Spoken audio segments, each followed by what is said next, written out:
Quais são os graus de efeito entre um homicídio em legítima defesa, como, por exemplo, matar em uma guerra, e, por outro lado, um suicídio, dar a vida para salvar outra pessoa? É isso? É. Com vocês, então. São duas situações aí, é? Pelo que eu Isso. entendi, sim, Jorge. Quer que repete? Você...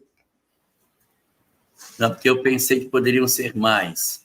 Homicídio, vírgula, legítima defesa, pode vírgula, falar. suicídio. Não? Mas parece que é homicídio em legítima defesa Legítima e suicídio. defesa. É isso mesmo. Homicídio em legítima defesa está na questão 748 de O Livro dos Espíritos. Se não me engano, depois dá uma olhada lá.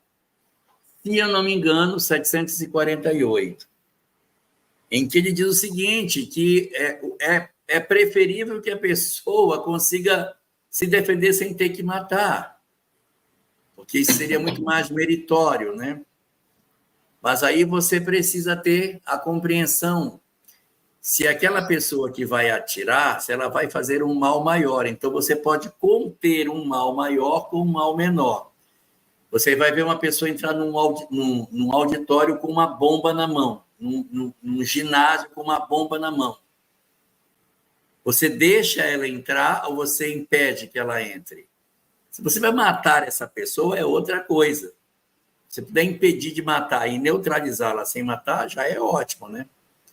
Agora, se para que você consiga neutralizá-la for necessário apenas atirar num órgão não vital para que ela não entre, faça. Evite matar.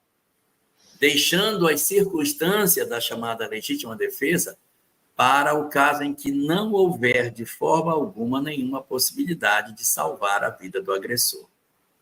Se não tiver, e para salvar a vida do outro, oferecendo-se aí como sendo um mal menor, que assim venha a acontecer. Essa é a questão. Depois vocês veem, mas acho que é 748. Já o suicídio que você está colocando para salvar outra pessoa, a literatura espírita não chama de suicídio. E no suicídio existe a intencionalidade da morte. Aqui é sacrifício para salvar a vida de outrem. É assim que a literatura espírita coloca. Alguém que sacrifica a sua vida para salvar a vida de outrem comete suicídio? Não, porque a intenção não era fazer a ruptura da vida, era proteger o outro.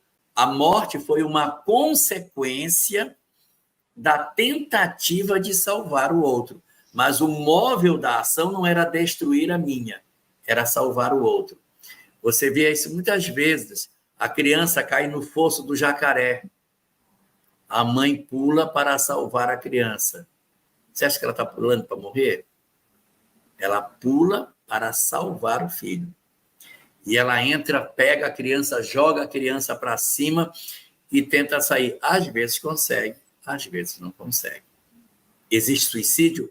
Não, porque o espírito não cai nos quadros de culpa após a morte, e é o processo de culpa que gera o sofrimento do suicida.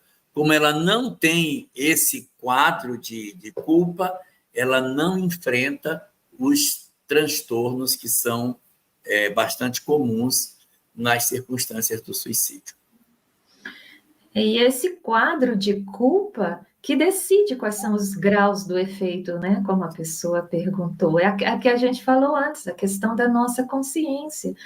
Então, uma situação dessa de suicídio, se a mãe desencarna, né?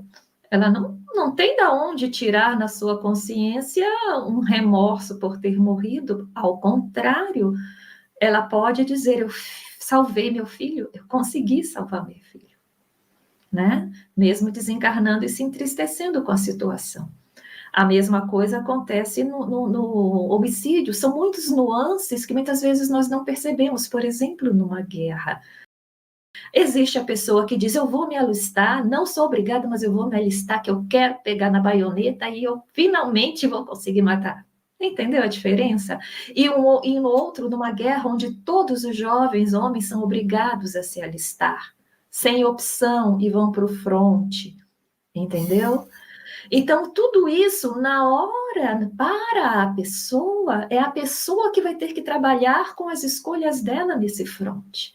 Algumas vão encarar bem, outras, que nós sabemos, né, Guerra do Vietnã, voltam com grandes traumas e não se entregam, às vezes, aos excessos durante a guerra, que não são necessários, e depois que retornam para um ambiente mais normalizado, né, elas caem num estado de depressão por conta de tudo que aconteceu. Outros até não pelo que fizeram, mas pela violência que viram. Então, tudo, assim, não existe uma ficha no mundo espiritual dizendo você errou, você não errou, você errou mais ou menos. Somos nós que fazemos isso conosco mesmo.